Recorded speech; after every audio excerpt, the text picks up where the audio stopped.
Hi, it's Steve. Today we'd like to show you how to replace a door handle on your dryer. It's a really easy repair. Let me show you how we do it. Now, if the old handle is still attached to your dryer, you'll need to remove that first.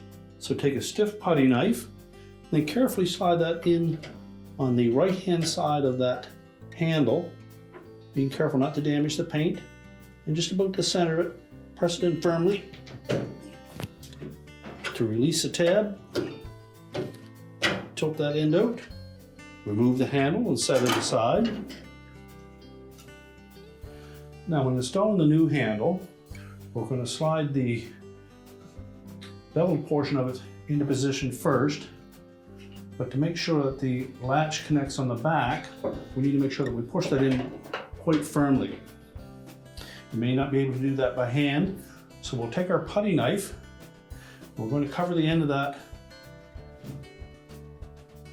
quite well.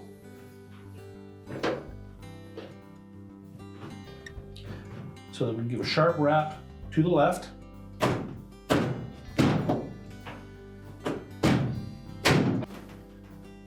Now, once we have that snap firmly into place and it's flush, our repair is complete.